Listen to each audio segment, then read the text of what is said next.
Assalamu alaikum wa rahmatullahi wa barakatuh, and welcome to another video. I'm so sorry I have stayed away for so long, y'all, but I was sick. I was sick for almost 2 months since like early August from the last video that I made. I was sick on that video, but it was the beginning of it, and I thought I could shake it, but turns out that wasn't the case. And this video is actually going to be briefly about healthcare in the UAE. Might as well take the opportunity to talk about it. But yeah, I am ill, right? I have a sickness, and um, basically the whole Arab, almost all the Arab, they have it. It's very common. It's a common illness, but some people they have it worse than others.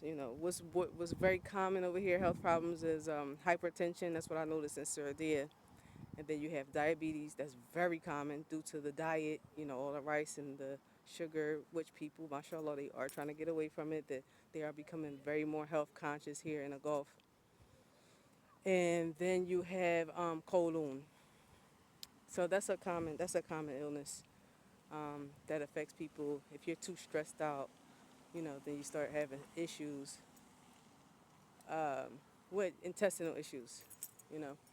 So me not being careful, I guess no, not I guess, I know. I like to make different cuisines, right? So I made some egg foo young. For those who are used to Chinese food, American Chinese food, you know that dish. So I made some egg foo young, and I think I used, no, I did. Stop saying I think. I used too much oil, and I can't have fried food. Um, but I usually like lightly, um, I'll use a little bit of oil in order to cook my food, of course, because you need oil to cook. But anything past just like a tablespoon of oil is borderline frying it.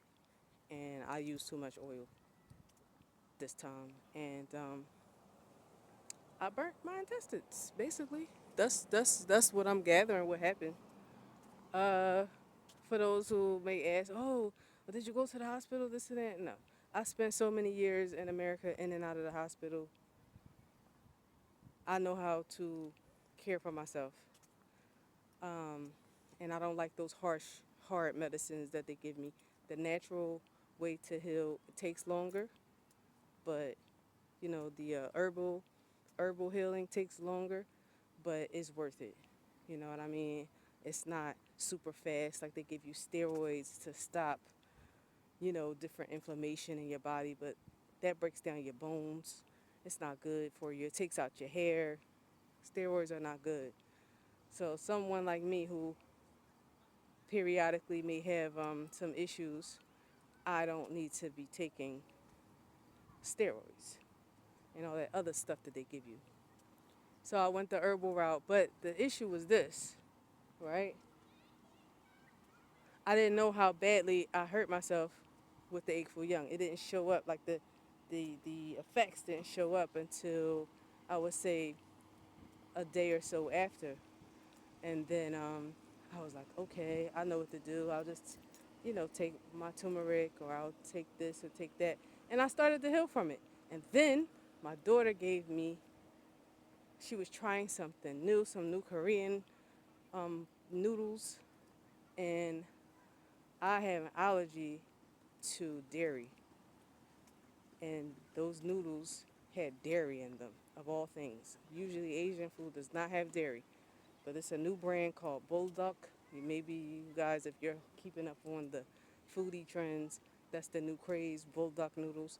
All of their noodles have milk.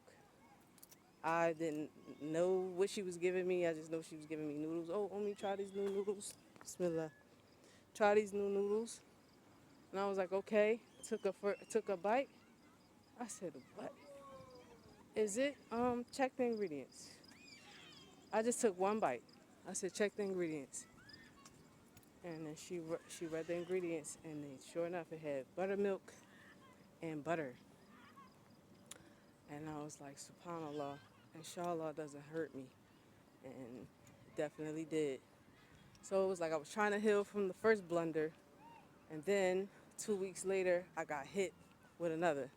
And the me fumbling and eating something with milk is worse than me eating something that's, fried. So I was trying to recover from that. And then I changed my diet to eat like really soft foods, stuff like oatmeal, really bland food. You gotta eat a bland diet when you're trying to heal. No spicy food, none of those things when you're trying to heal from, inflammation in the stomach or in the intestines. So I had, I was eating tuna. You can eat fish and rice, bland stuff, soft things that's easy to digest. And then I got some type of poisoning from the tuna, and I couldn't even believe it. I was like, ya Allah, I felt like someone was like gutting me, like taking a knife and gutting me. And I was like, ya Allah, what? And it didn't happen right away. Again, it didn't happen right away. It was like hours. I had the tuna like in the afternoon, and by the evening, I would say after Isha, that's when the symptoms started. And I was like, what's wrong with my stomach? So you would think if you got poison, you would feel it right away. No. So I think it was the bacteria actually, because there is a bacteria that you will find in canned goods or even deli meats, um, cold cuts as we call them.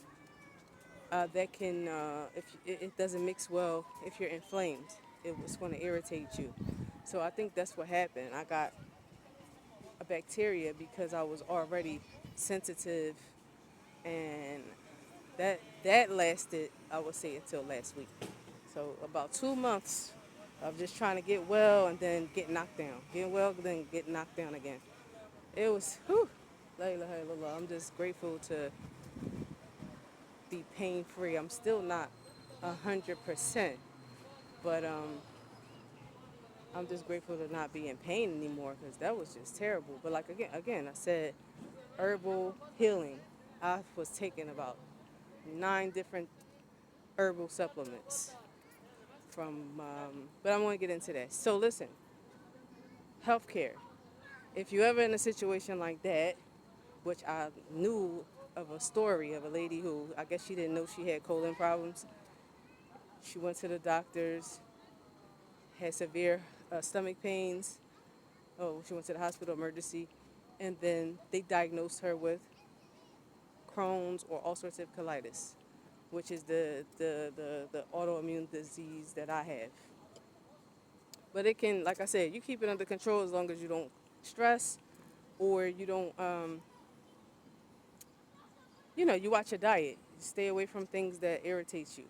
So, anyways, she didn't know she had that, and they diagnosed her. They had to keep her. They had to, I guess, get the inflammation down. And basically, I think they had to do an operation on her also. And she walked out of there with 100,000 dirham um, bill because she was there for weeks. And that's literally how long it takes for them to like figure out what's wrong with you. Because I remember going through that years ago, when they were just trying to do tests on me and things like that. So, and then the operation that they had to do on her, she got she got hit up pretty badly. Uh, and when you don't have insurance, that's the kind of stuff that may happen to you. But generally, going to the doctors for checkups or going to the ER, it's not that expensive. You may pay 500 dirhams, which is like $136. Um, you can go to clinics here that are very, very good and not pay a lot of money.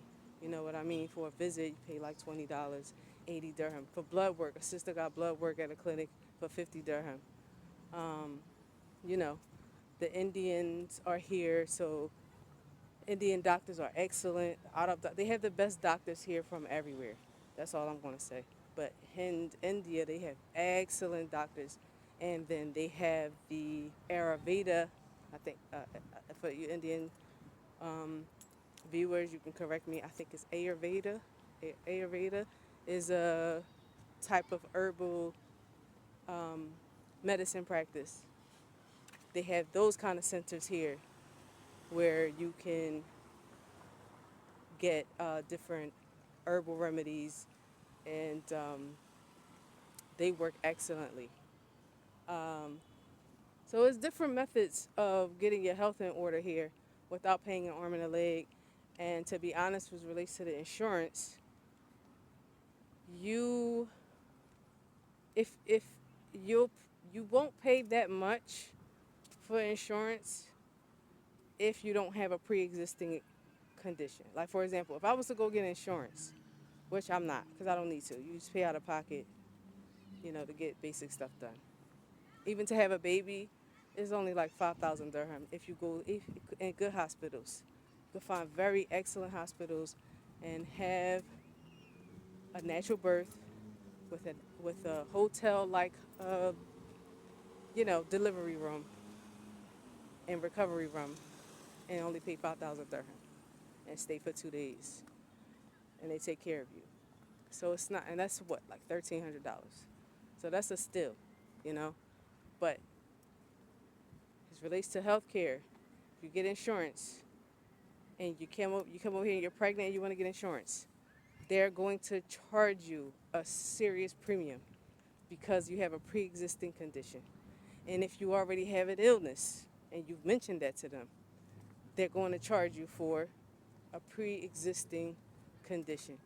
When so you a regular a good insurance plan would be about 2,000 dirhams per year, right? Without that extra premium, those extra payments for pre-existing conditions. If you tell them you have a pre-existing condition, then your insurance can go up to 10,000 dirhams a year, which is like, it's like $3,000. So 2,000 dirhams is like 500 a year, $550 a year, you know, um, per person. But you don't need it. You really don't need it. You could pay out of pocket. So many people pay out of pocket here. Um, you really don't need it. You don't need it. I'm just trying to give y'all some inside scoop on how you can maneuver around the health system here and how people take care of themselves. They even have free clinics here. They have government hospitals that don't charge you a lot of money. Same thing for Saudi. They don't charge you a lot of money for different services, and you can get what you need to get. I remember I needed a blood transfusion in Saudi. I went to the government hospital, and I think it was only, what, 500 dirham. I went to a private hospital, and they were trying to charge me 8,000. I'm sorry, dirham, reals, 500 reals. They tried to charge me 8,000 reals. I think it was Ubaid Hospital. Any of y'all in Saudi and Riyadh, y'all may know this hospital. I could not believe it. I was like, get me out of here.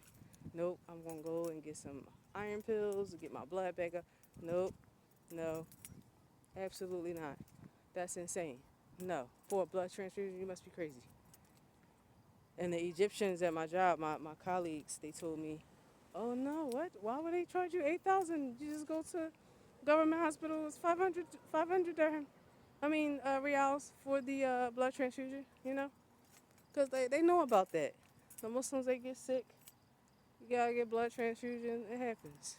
They knew how much it was. So, yeah, just giving you a little insight on health here. You don't have to rush to get insurance. You really don't. I know that's strange coming from the West, but reality is that you're definitely going to set yourself up if you come in here pregnant and tell them, oh, I want insurance. The insurance is not going to pay for that much, and you're going to be paying more for the insurance than you would for the procedure. So it just doesn't even make any sense. It's better to just pay out of your pocket. Now, if you got a job that's giving you some good insurance, then that's different. Then take it. But if you're coming in here independently and you want to pay out your pocket, it's not worth it. Just go to the hospital and pay what you got to pay. It's not worth it, to be honest. So that's my little take on healthcare. Just giving you some tips. If you have any more questions that's more specific, I'll try to help if I can, give some insight. And again, I apologize for staying away for so long, but that's what I've been dealing with. I've been battling, like trying to get myself together. I couldn't understand what is wrong. I haven't been sick like this in years. What happened? I just got knocked down over and over. And I was like, subhanAllah, this is tough. Feeling helpless and weak. And I can't stand that, but, you know, inna lillahi wa inna ilayhi raji'un. Wala hawla wala quwwata illa billah. So there's nothing I can do, but I'm grateful to be back on my feet, feeling better. And inshallah, I'll be able to talk to you all more. The next video is going to be about the latest developments with the marriage group. Oh, I have so much to tell y'all. It's so funny. SubhanAllah. It's very hilarious. People are hilarious. People are very interesting. I tell you, I feel like when I started doing this Hijrah channel and helping people, like directing them towards the brother who does the visas, and sometimes I had to help with the sisters' paperwork and things like that. It feels like you're a caseworker. You know, you learn things that you just weren't looking for, but you don't have a choice but to be in it. You see people's behavior in a way that you wouldn't normally see it. Only those government offices and government workers would see these behaviors from individuals, but it's not a pretty sight. When it comes to marriage, people are something else. That's all I'm going to say. And yeah, I'll fill y'all in. And it's a nice little group. It's a nice little group. It's just for the men to come and view the sisters' profiles. So I'll again invite anybody who is interested in viewing the sisters' profiles, or if the sisters you want to post your profile, it's just for the GCC people sisters who want to marry brothers that are here, or brothers who want to marry sisters who are here. Those who are living in the GCC who want to marry each other. There are people that are looking, you know, they are. It's one particular brother. If it's any sisters that are watching, and you know someone that's here, particular Salafi brother, he is Sudanese, Eritrean, but raised here in the Gulf. He's looking for a second wife. He has two bakeries, and he's going to open up a third. And he's looking for someone who is between the age of 21 to 35. They can have children, of course. So yeah, I'm going to go ahead and fill y'all in on what's been happening. And anyone who wants to join, just message me, and I'll give you the link. For the brothers, I'll give you the link for the groups. You can view the profiles, see if it's anything you like, and if any sisters want to get added, then let me know, and I'll add you. Inshallah, I will see you all in the next video. Don't forget, Hijrah Mandate Sacrifice. Ma'as salama.